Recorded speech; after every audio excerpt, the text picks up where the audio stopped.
ये ऐसा मुनफरिद गांव है जहां कोई बेनमाजी नहीं, कोई भिखारी नहीं है, तमाम कब्रें एक जैसी हैं। यहाँ पर कोई तंबाकू नोशी नहीं करता, मसाजिद में निकाह किया जाता है और शादियां बिल्कुल सादा होती हैं। हाफिज अमीन साहब जो 40 साल से इस मस्जिद के इमाम हैं और यहाँ पर खिदमत भी सर अंजाम दे रहे हैं और दीनी तबलीग कर रहे हैं, तो उनसे बात करते हैं और खास तौर पर जो सादा तरीके से निकाह होता है इस पर भी उन्हीं से मालूमात लेते हैं।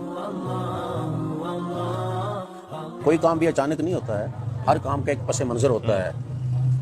तो यहाँ 90 साल से ये इदारा यहाँ दीनी इदारा कायम है और उस दीनी इदारे में बड़े बड़े जलीलुल कदर किस्म के असातिज़ा किराम अपने अपने वक़्त के जो असातीन फ़न थे ना, वो यहाँ पढ़ाते रहे।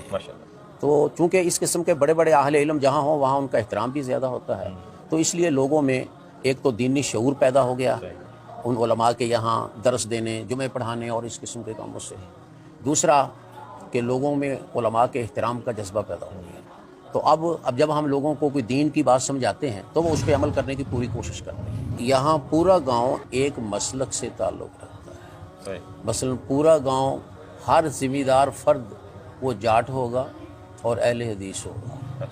ये भी एक सबब है मामलात में इख्तलाफ ना होने का या मुज़ाहमत ना होने का। तो इसलिए अब हम जिस अच्छे काम की तरफ इनकी तवज्जो दिलाते हैं, अल्हम्दुलिल्लाह ये लोग खुशी के साथ उस पर अमल करते हैं। ये जो आप तब्दीलियाँ आपने सुनी हैं या देखी हैं, तो इनका असल वजह यही है उन तब्दीलियों की कि यहाँ उलमा का एहतराम है, उनकी बात सुनी जाती है, उस पर अमल किया जाता है।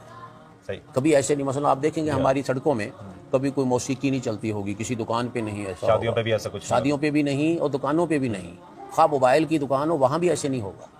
और खासतौर पे जो बाकी सोशल चेंजिंग्स आई हैं, जैसे यहाँ से सिगरेट नहीं मिलता, लोग सादगी से मसाजिद में निकाह करते हैं, कब्रिस्तान का तज़किरा हुआ और शादी ब्याह पे भी कोई ऐसी तकारीब नहीं होती, ये लोग खुश दिली से कबूल करते हैं। एक माहौल ऐसा हो गया, या फिर उसके लिए बाज़ औक़ात ऐसा होता है कि कोई सोशल प्रेशर भी उन पर होता है? हाँ, ऐसे कोई पाबंदी तो नहीं है कि किसी को जुर्माना होता हो या कोई ऐसी बात, ये नहीं है तो पाबंदी उनकी ज़ाती तौर पर आयद करदा है।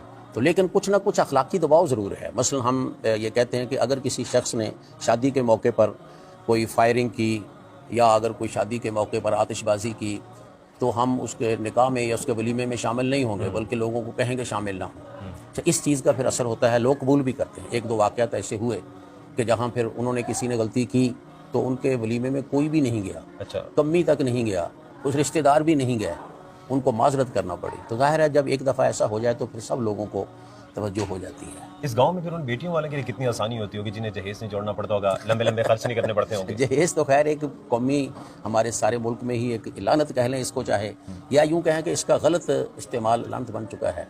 बहर सूरत कम अज़ कम ये है कि यहाँ फजूलियात नहीं है, पैसे ज़ाय नहीं होते हैं।